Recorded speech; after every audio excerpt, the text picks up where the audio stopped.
Oh! Look at this guy. Come on, B. Get out of the car, B. See it? All right, he's out.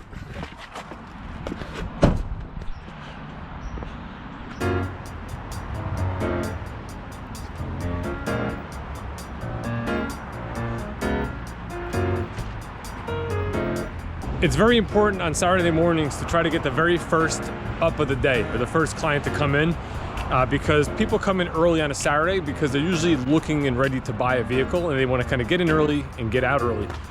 Today, I don't have any deliveries scheduled, so my eyes are peeled on the lot. I already took the first customer, which was this GMC Acadia. It turned out to be a lease return. It's a 2017 GMC Acadia. Had 29,000 miles on it. Nice vehicle, it's all loaded up. Has the dual sunroofs, it has the head-up display, but it was not a customer looking to buy a new car. So I'm just gonna kind of wait outside and enjoy the weather and keep an eye out for customers, see who I can help once they roll in. I'm just going over my numbers real quick from last month, how many customers I talked to, how many I sold, stuff like that, just so I can kind of go over with you and just give you a little insight to what my month was like for October 2020.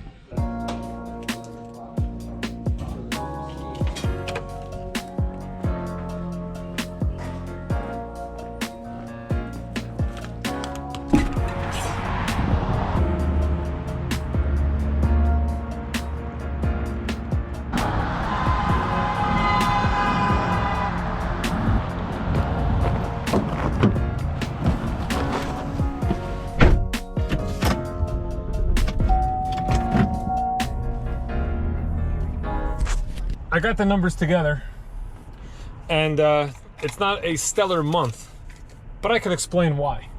So I sold 10.5 cars. I shouldn't say I sold, I delivered 10.5 cars.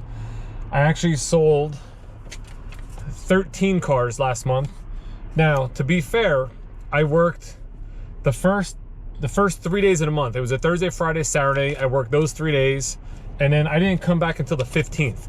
So I actually only worked 15 days out of the month of October that I was physically here at the building, at the dealership, because I was on vacation. Now, of those 13 cars that I sold, 4 of them were split deals, because what happened was I had a whole bunch of deals that were in the works, but I was leaving. So I had to pass those deals out to other salespeople. This way the clients can buy their cars, you know, while I was gone. So of the 4 that I passed on, 3 of them were split deals, so I got half credit, half commission, you know, half of whatever, and one of them I actually didn't get any credit for at all, not even on the side like I was supposed to. But that's a story for another day. Sometimes salespeople forget. That's why you have to split your deals. Anyway, I spoke to 22 clients last month. So in that 15 days that I worked, I spoke to 22 clients. I sold the 13 cars. I ended up with 10.5 delivered. What's very, very important is repeat and referral business. You know, you want to make sure you build relationships with your clients so that you keep coming back. Of the 13 cars I sold, 7 of them were all previous clients that I have dealt with in the past that bought, you know, 1, 2, 3. In one case, the woman bought 6. It was the 6th car she bought from me. So, you know, this business, in all sales business, like I mentioned before, is a long game. You want to make sure you treat people right so they keep coming back. This way, when you go on vacation and you only work half the month, you still put some numbers together. Had I not handled that repeat business, I would be sitting on 5, 6 cars right now, which, you know, with 5 or 6 cars, 7 cars, it's like, it's not even worth being in this business. For myself personally, I want to be like 15, 16 cars minimum. You know, I really want to hit that 18 car bonus, and I would love to be hitting that 21 or plus car bonus. You know, so that's what we have to push for.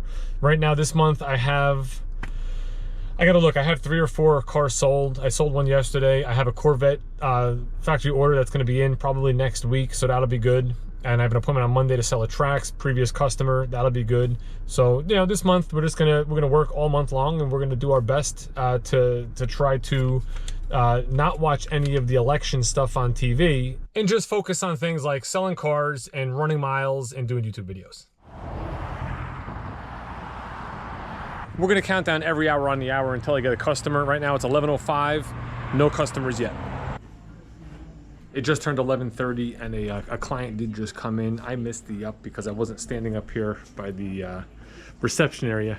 We don't have a receptionist today, so my man Dave Freeman's in perfect position to say hello to anybody who comes in. He missed it as well. It went to Harold. Harold was the one that said hello to the customer, so he's working with him right now. So I'm gonna try to get the next one. And it looks like someone's walking in right now.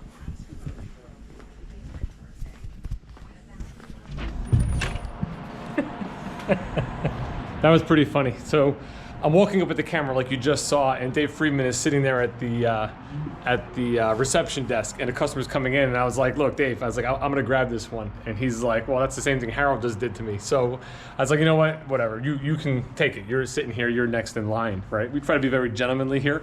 So the woman comes in and he's like, how can I help you out? Yeah, I want to return my lease. So immediately it's like, that's not a customer. He's got to do a lease return, and now I'm on deck. We don't have any kind of like what they call an up system here. Really, it's an open floor. So you can grab whatever customers you want. But again, you want to be gentlemanly about it. You don't want to, you got to play office or dealership politics. You don't want to just constantly cut people off because you're just going to aggravate them, and you don't want that. Sometimes the luck of the draw just doesn't work in your favor. I think karma just bit me because Dave Friedman asked me to pick him up from the lower lot. He'd drop a car off, and as we're driving out, a customer just pulled in. So I don't know if that was a customer that was here, like a fresh up, or if that's an appointment for somebody. But obviously, me driving to the lower lot, I'm not gonna be able to help that client.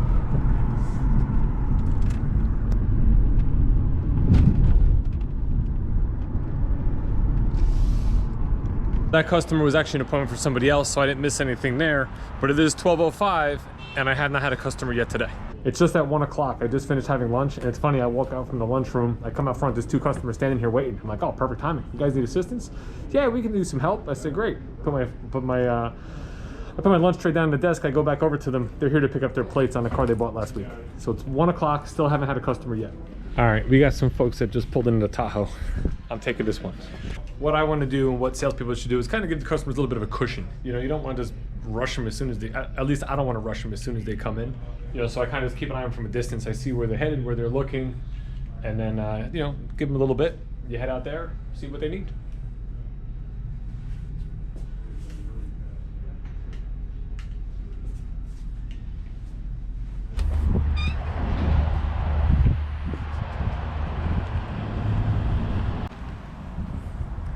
That customer actually turned out to be here for Drew. They came out, they went right to this Tahoe.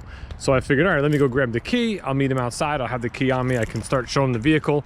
And they had told me that they were actually here to see Drew, another salesperson. And then the second question they asked was, where have all the Tahoes gone? You guys had a couple days ago a high country here. Tahoes don't last. They come in, they go out. They're selling very well with the little amount that we're getting in.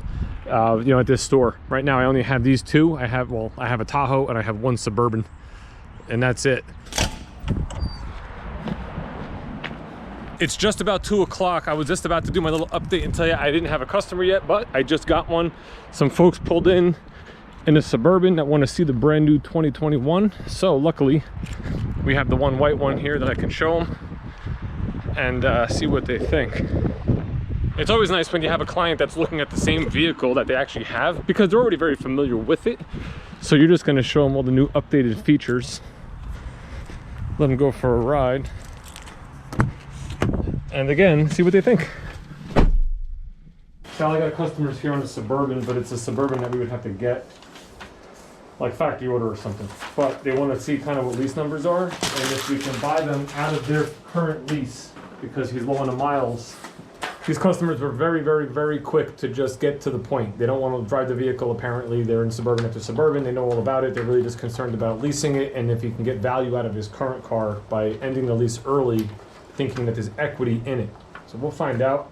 Generally, it's not that often that you have equity in a lease when you have 2, 3, 4 months left, but he is light on the miles by about 10,000.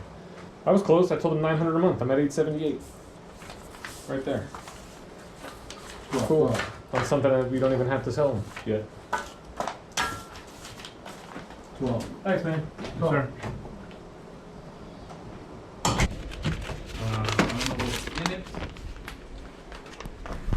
What do you mean we have one built? I told you to build one like that because you were placing orders, so I don't know if you actually did it. Well, it's a Suburban, right? A Suburban, yeah. You looked at it? We're doing a premiere. Mm-hmm. and we are doing premium package. Still no media. You don't want the media system. How much is the MSRP? Like 81, right? 74. Just like this one here. Oh, 74. All right, ladies and gents, Suburban factory order sold. See, you just taking up every time you can. You get in front of everybody. So what did I do today? I got in front of a customer that was a lease return. Then I got in front of customers that were license plates. Then I got in front of customers that were here for Drew. Then I got in front of customers that were here for somebody else. And then I got in front of these customers and they were available. And here we are, we sold a car. Truck. Sorry, I'm gonna get yelled at in the comments. It's a truck. Right, Sal? Suburban's a truck. It's a truck.